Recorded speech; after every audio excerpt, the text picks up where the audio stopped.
Hey, what's good, everybody? I'd like to welcome you all to a brand new episode of the Boombox Guru. I'm your host, LB, and on today's show, I'm going to be talking about my favorite double set hip hop albums.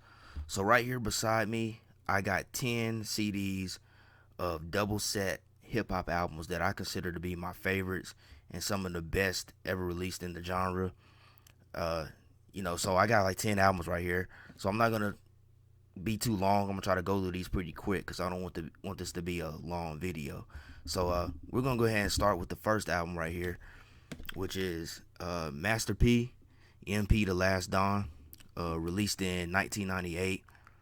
And yeah, man, I really like this album. This was released in '98, so that was the peak year for No Limit Records. I mean, they were selling so many albums. I mean, they were the biggest hip hop label probably in the world at that point, man. And MP The Last Don, I consider this to be one of the career highlights of Master P's solo career.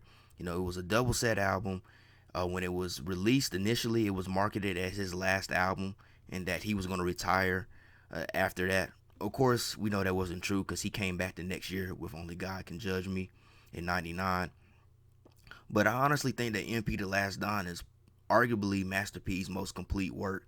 I would consider it my second favorite Master P album behind Ghetto D.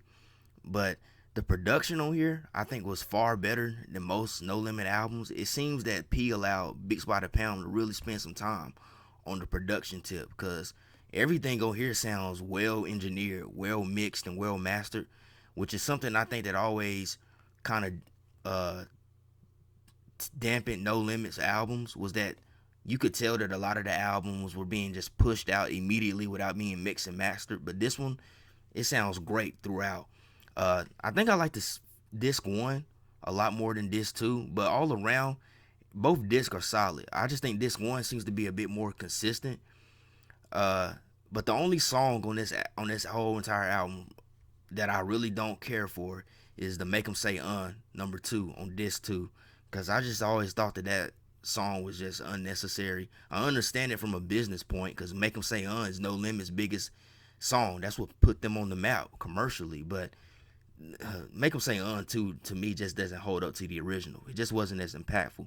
But I like the whole social commentary, more political direction that P took with the subject matter. You know, with songs like "Dear Mr. President," you know, "The Ghetto's Got Me Trapped," more to life," "Welcome to My City." What else? "Black and White."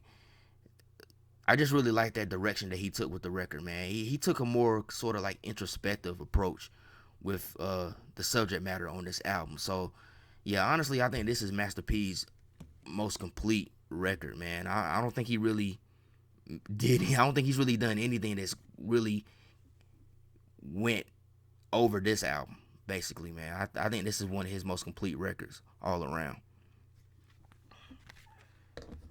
All right, so next album is the Notorious B.I.G. with Life After Death, released in 1997. This was B.I.G.'s final album, but it was also his first posthumous album because the record unfortunately came out after his untimely and unexpected death. But I think I've always considered this one to be my favorite Biggie album. You know, between it and Ready to Die. I know Ready to Die is usually the one that gets most of the accolades, and rightfully so. But I thought that Life After Death was a very accomplished record. You know, two disc, which at that time and in this time in hip hop, there wasn't a lot of artists that were dropping double set albums like that. Uh, but so many great songs on here. I mean, yeah, it isn't without filler. It isn't without some filler tracks, but so many classic uh, Biggie songs that are staples to this day. You know, songs like, of course, the big hit "Hypnotize," "Kicking the Door," "F You Tonight," which was a good R&B collaboration between him and R. Kelly. Let's see here, "What's Beef?" You know, "More Money, More Problems," which was another huge hit. "I Got a Story to Tell," which is a great classic amongst Biggie fan base or hip hop in general, man. That's one of the illest stories ever told. And then it came out years later that it was actually a true story. And then of course Notorious Thugs with Bone Thugs and Harmony, going back to Cali, 10 Crack Commandments, Of course, "Sky's the Limit," which is one of my favorite Biggie songs. I always dug that video where they had the little kids playing them. I always dug that video. "The World Is Filled" with Too Short and Puffy. "Long Kiss Goodnight." "You're Nobody Till Somebody Kills You," man.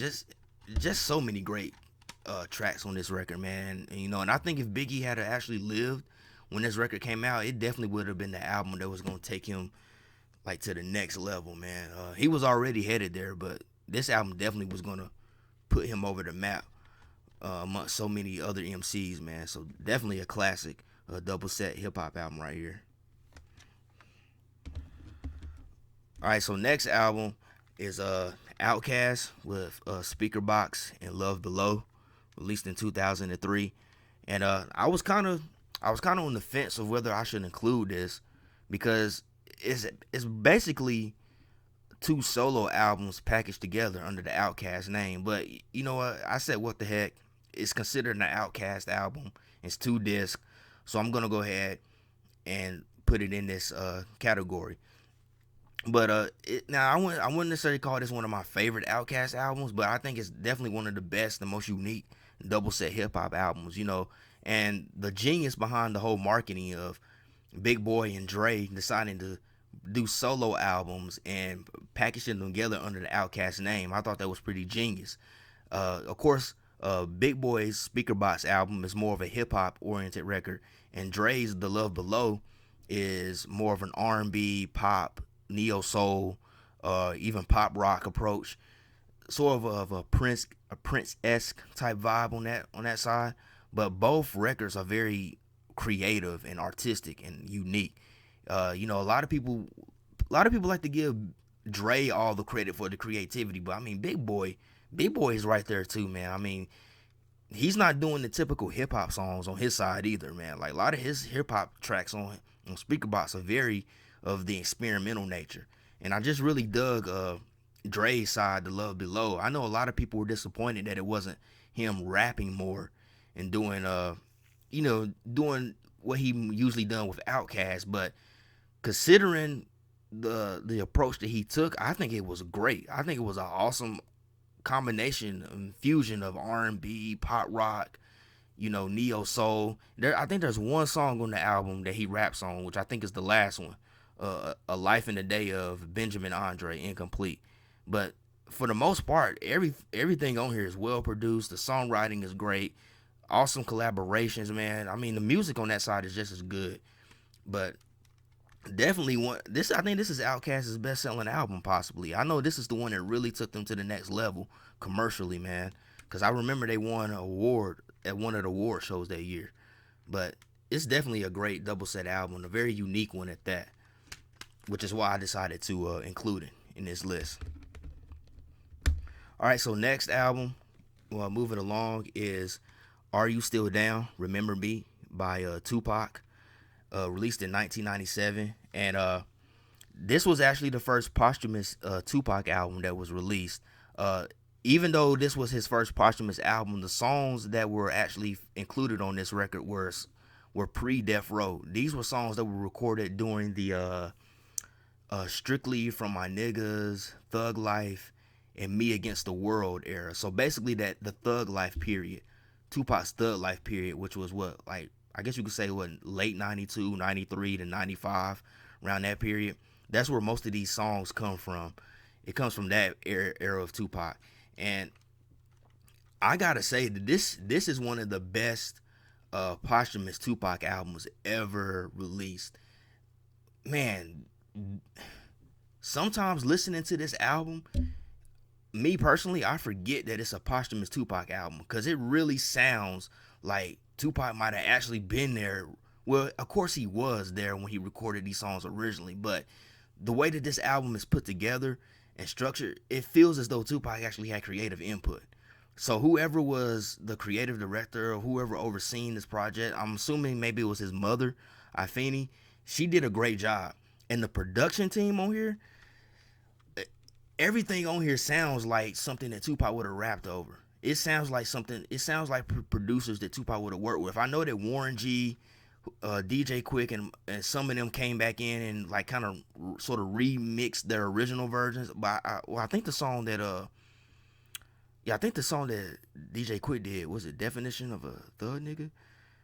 I think the song that he did was actually left in its an original form.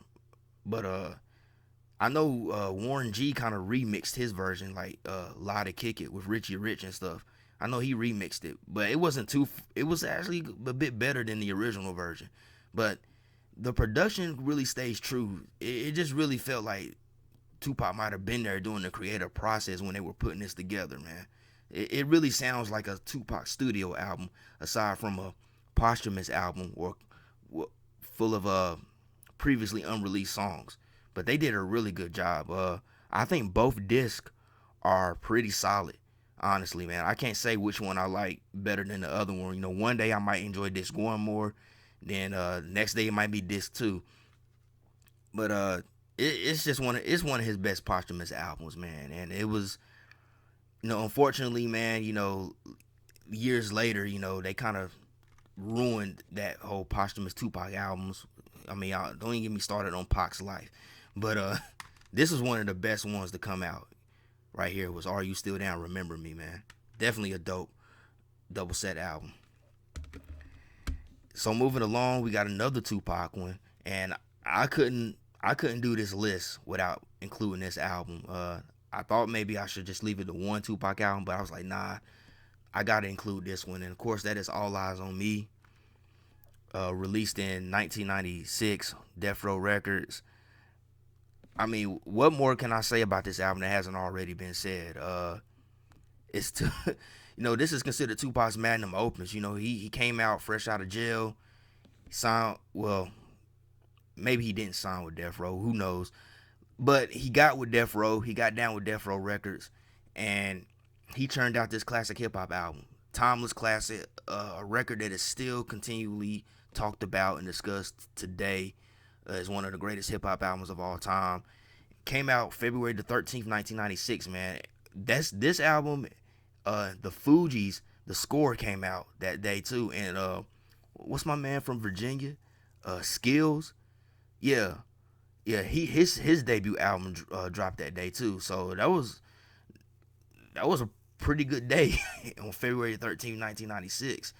Especially with this album and the Fugees, the score. I mean, man, I can imagine the competition with those two records, because both of those records were huge. But yeah, man, come on, so many classes on here. I mean, Ambitions as a Rider. I mean, the whole first disc, Ambitions as a Rider, All About You, Scandalous, Got My Mind Made Up, How Do You Want It. That whole first disc is just like Tupac staples now. How Do You Want It, two of America's Most Wanted, I Ain't Mad at You. That whole entire first disc. The second disc, which I think is the more like I don't want to say consistent, but it's more album oriented. That's the best way to put it, man, because there's a lot more deeper tracks on this record. I mean, the first song on there, You Can't See Me with George Clinton, man. That G-Funk vibe, produced by Dr. Dre. I used to get this song in What's My Name by Snoop Dogg confused a lot of times when I would hear it. Shorty Wanna Be a Thug, Wonder Why They Call You Bitch, Thug Passion, Check Out Time, All Eyes on Me, Rather Be a Nigga, Run the Streets, Ain't Hard to Find, a classic Bay Area, Northern Cali posse cut. I mean, there are just so many classic songs on this record, man, that don't get old, that are still enjoyable to this day, man. But and this was the last Tupac album that actually was released in his lifetime. Unfortunately, 7 months later, he was murdered. And then the Machiavelli album, even though he finished that record and completed it, he passed away before it was released. I think that album came out in November of '96. So, man, definitely Tupac's magnum opus, man. Classic album. And this is the first double set hip hop album by a solo artist released in mass consumption globally. I know for a long time people said it was the first double set hip hop album of all time, but that's actually not true. I think originally it was DJ Jazzy Jeff and the Fresh Prince. Then it was Master P with the Down South Hustlers compilation. But yeah, this is the first like double set hip hop album released globally globally for mass consumption, man. But timeless classic nonetheless. All right, so moving along is WuTang Forever by Wu-Tang Clan, released in 1997. Yeah, man. This is my favorite Wu-Tang album right here, hands down. I know 36 Chambers gets most of the credit. I mean, pretty much 36 Chambers pretty much overshadows everything in Wu-Tang's discography, and rightfully so, because that was a groundbreaking record when it came out. But for me, Wu-Tang Forever is the one. Wu-Tang Forever is the one. I think it's because I heard Wu-Tang Forever before I heard 36 Chambers. I knew 36 Chambers. I knew the singles. I used to see them on. Well, not when the album came out, because I was a little kid when that record came out. But I used to see the videos and stuff on like MTV2 a lot. But Wu-Tang Forever was the first Wu-Tang album that I heard. It was the first full Wu-Tang album that I heard. And I think that's why I'm a bit more biased and I lean more towards this record, because it was, to me, I think this record showed a growth in all the Klansmen's, the Klan members. I shouldn't say Klansmen. I hope my video doesn't get blocked. All the Wu-Tang Clan members, evolution as MCs, as lyricists. It was an evolution, and as well as an evolution for RZA as a producer. A lot of the production techniques that RZA used on Wu-Tang Forever was a huge influence on like Kanye West later on. A lot of those kind of choppy samples, even though he was using those on 36 Chambers, it was actually his production technique on this album that really influenced, producers like Kanye West and so forth, who carried that on later in the early mid 2000s. But so many great songs on here. I mean, Triumph is on this album, which is considered one of the greatest hip hop songs of all time. How long is that song? Isn't that song like 6 minutes long with no hook? And it was a single, and it's considered one of Wu-Tang's greatest songs. They shot a video to it and everything. And Inspect the Deck. His verse on Triumph is considered one of the greatest hip hop verses of all time. It really raised his profile. He got the hip hop quotable that year, and he started getting a lot more guest appearances on other artists' albums. So many of the the Wu-Tang Clan members, so many of them just really came to more prominence on this record. I mean, you get more Master Killer on this record. You get more You God on this record. You know what I'm saying? Ghostface Killer kicked one of his classic verses on the song called Impossible, which RZA called the greatest Wu-Tang verse of all time. His stream of conscious flow and narrative on that song was just remarkable. So I don't, sometimes I kind of don't understand why Wu-Tang Forever is so underrated. I think it's because it doesn't have that rough, raw underground sound and in your face aggression that 36 Chambers presented, man. But I just really respect this album so much more because of the growth that all of them made with this record. Because you got to understand, in between this record and 36 Chambers, you had that first round of solo albums from each of the members of Wu-Tang. So it really showed the growth that all of them had. My only critique about this album was that ODB wasn't on it enough, because at this time his role in the group was really starting to kind of diminish a bit, because he was just being ODB. He was just doing what he was doing. So that's my only gripe, is that his role isn't as prominent on this record as it was on 36 Chambers. But another positive is that Capadonna, this is where Capadonna really came more into the fold on the group as well. Although he's featured as Capadonna, but all in all, man, I still think this is Wu-Tang Clan's best work, and definitely their most complete record right here. So it's always Wu-Tang Forever for me, hands down. All right, next album is Lil Flip, You Gotta Feel Me, released in 2004. Yeah, man, I really like this album, man. Lil Flip, man, he was on a run with this one, man. He dropped that Game Over song, and he just took off. And then he had the song called Sunshine with Leah, which was another major hit around that time, 2004, 2005. Unfortunately, man, I think his beef with T.I. really overshadowed, the success that he was having with this record. yeah, it really overshadowed that, man, and I think it put a dark cloud over it at that point. But otherwise, but Lil Flip's still doing his thing. I mean, he's not on the major scale like he was, but he's still doing his thing. He's still out there making money and stuff. But I think a pretty solid record, pretty dope follow up to the Underground Legend. I think I like Disc One the most. Disc One is more consistent, and even though this is a double set album, and I put it in this list as one of my favorite double set albums, I have to be honest. I do think that this record really didn't need to be a double set album. I think that if Flip had to cut like a few songs off, more specifically on the second disc, because the second disc it's got some good tracks, but it sounds very inconsistent, and some of the songs just kind of sound like maybe throwaways or whatever that they just put on the second disc. If he had to cut a few of them songs off and just added them to the first disc, I think this would have been a pretty good solo disc.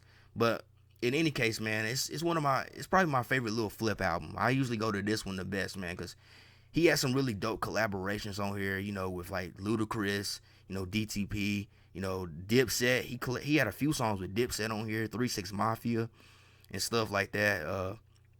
I think with this album, Lil Flip really showed his skills as like a freestyle king and lyricist out of Houston, man. So that's why I decided to add this in here, man. Plus, Game Over, man. That song is still a classic. Game Over still gets played at parties and clubs and still get the place hype. So definitely a dope record. All right, so moving along, we have Yuck Mouth with Thugged Out, The Abulation, released in 1998 on Rap-A-Lot Records. This is Yuck Mouth's debut solo album on Rap-A-Lot Records, and he came with a 2-disc record. And I think he said that the reason why it was 2 discs because I think the record was supposed to come out like earlier. I don't know how earlier, but it was supposed to come out earlier, but it got delayed due to some, I don't know, I guess some label issues or whatever. I think he was having some issues with like his former label, C Note Records, which he was signed with under the Loonies and Rap-A-Lot. I think he was having some issues and things got delayed before he could come out with the record. Because I think initially it was going to be like a single disc album, but because of that delay, he just kind of just kept going in and recording and working on more music, and it turned into a double album. But this is a great record right here, man. This is honestly Yup Mouth's best album in my opinion. You get a different type of Yup Mouth opposed from the more comical, like gangster kind of vibe that he did on the Loonies. It's still gangster, it's still thugged out, but you get a more personal Yup Mouth. His delivery is a lot more aggressive, a lot more harsher on this record. He talks about his personal life a lot more, like like him growing up in East Oakland, his family and things of that nature. Lots of great tracks on this album, man. The Still Ballin' song, which was a tribute to Tupac. The song called Godzilla, Do Your Thing, City of Dope, where he tells the story about like Felix Mitchell and everybody, how Oakland, California pretty much influenced like the drug game all across the world in America.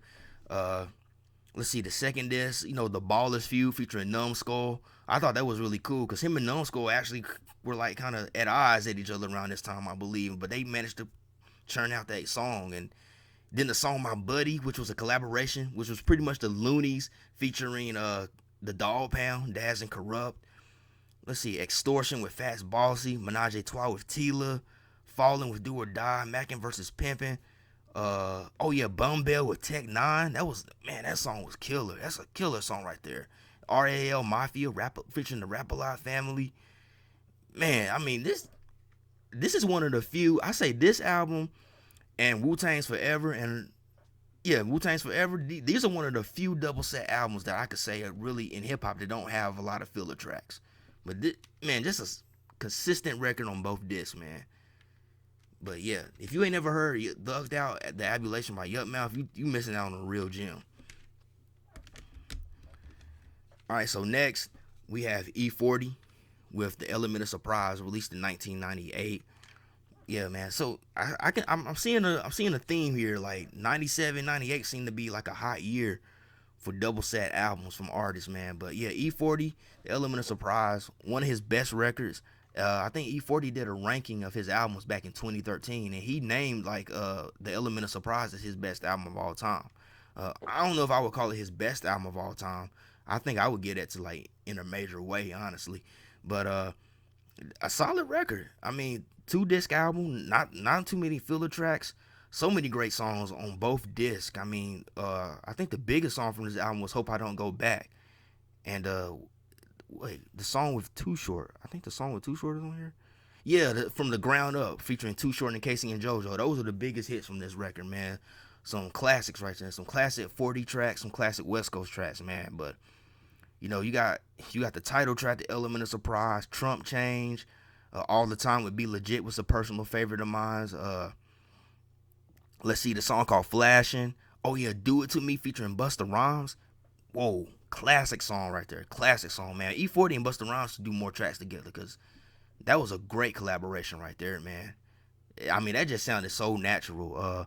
Oh yeah, Lieutenant Roaster Botch with yeah, Silky Fine was on that song, man. where E40 and Silky Fine were like capping on each other, man. Back Against the Wall with Master P, man. Let's see, 999,999 plus one equals a meal ticket. Balling Out of Control. Uh, so many good songs on here, man. Yeah, Pete. I mean, excuse me, Elements. Yeah, E40. He turned out a really solid double set album right here. One of his best records of all time one of his best records of all time, in my opinion. But I think I would give it to E in a major way. It's probably as his best record of all time. But Element of Surprise, I would say, is a very close second. All right, so now we're down to number one, and I went with Bone Thugs and Harmony, The Art of War, released in 1997, man. Classic album. I would put this as like my second favorite Bone Thugs and Harmony album. For me, it's Eternal 1999. That's always gonna be my favorite Bone Thugs and Harmony album. But this one, definitely a good second one to follow up that one. I remember one of my friends back in the day, an older homeboy of mine. He used to have the second disc of this album. He didn't have the first one, so he let me borrow the second disc for a long time, and I got so used to that second disc that when I finally got my hands on like the full album with the first disc, it felt kind of weird listening to the first disc because I was so used to that second disc. But so I definitely favor the second disc, which is called World War II. I definitely favor it a lot more than the first disc, man. I guess I have to spend a little bit more time with the first disc, but that second disc, that's the one I'm so used to, man. Like, the Thug Love featuring Tupac. I remember the first time I heard that song was it was like, I think it was like the day that Tupac had passed away. They were playing a lot of Tupac songs on the radio, and that was the first time I ever heard that song was on the radio. But yeah, they actually played that song on the radio with the gunshots and everything, man. I thought that was crazy. But that was the 90s though, bro.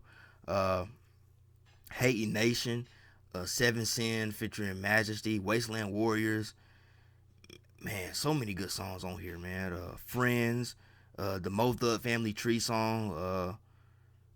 It's just so many songs. So Evil Paradise, which I thought was really cool. That was a really interesting track.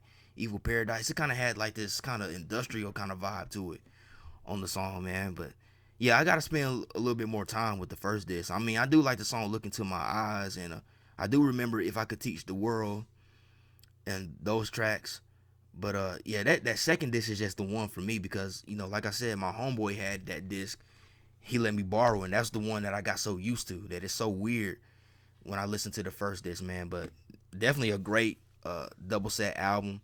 One that I think is pretty solid, man. But that's it for this video. So I had 10 albums, 10 double set hip hop albums that I consider my favorites, man. I hope you guys enjoy this video. Let me know what you think about it, whether you agree, whether you disagree, and if you have some favorite double set hip hop albums that I didn't mention that are your favorites, be sure to leave a comment. Excuse me, I lost my train of thought here. Be sure to comment it in the comment section. I'd like to see what some of you guys' double set hip hop albums are, because you might have some that I didn't mention or that I may not have in my collection, that I may not even heard of, that I should have in my collection, man. So I definitely would enjoy seeing some of you guys' comments on that. But as always, I hope you guys enjoyed this video. Be sure to hit the thumbs up and like the video because it helps give my video more exposure. Also, subscribe to the channel, hit the bell so you'll be notified anytime I drop great content. And definitely just check out all my videos on here. I got other albums, I got albums ranked videos and favorites list, whatever you want to name it, man. I got it on here. I'm staying a lot more consistent with this, man. I'm just pumping them out as much as I can, trying to build up this channel. Also, I can have links to my social media in the description. I'm most active on Instagram, so if you want to hit my Instagram, follow me on there. That'd be great. But as always, hope everybody has a blessed day, a blessed week, and until next time, love, peace, and music. Peace out.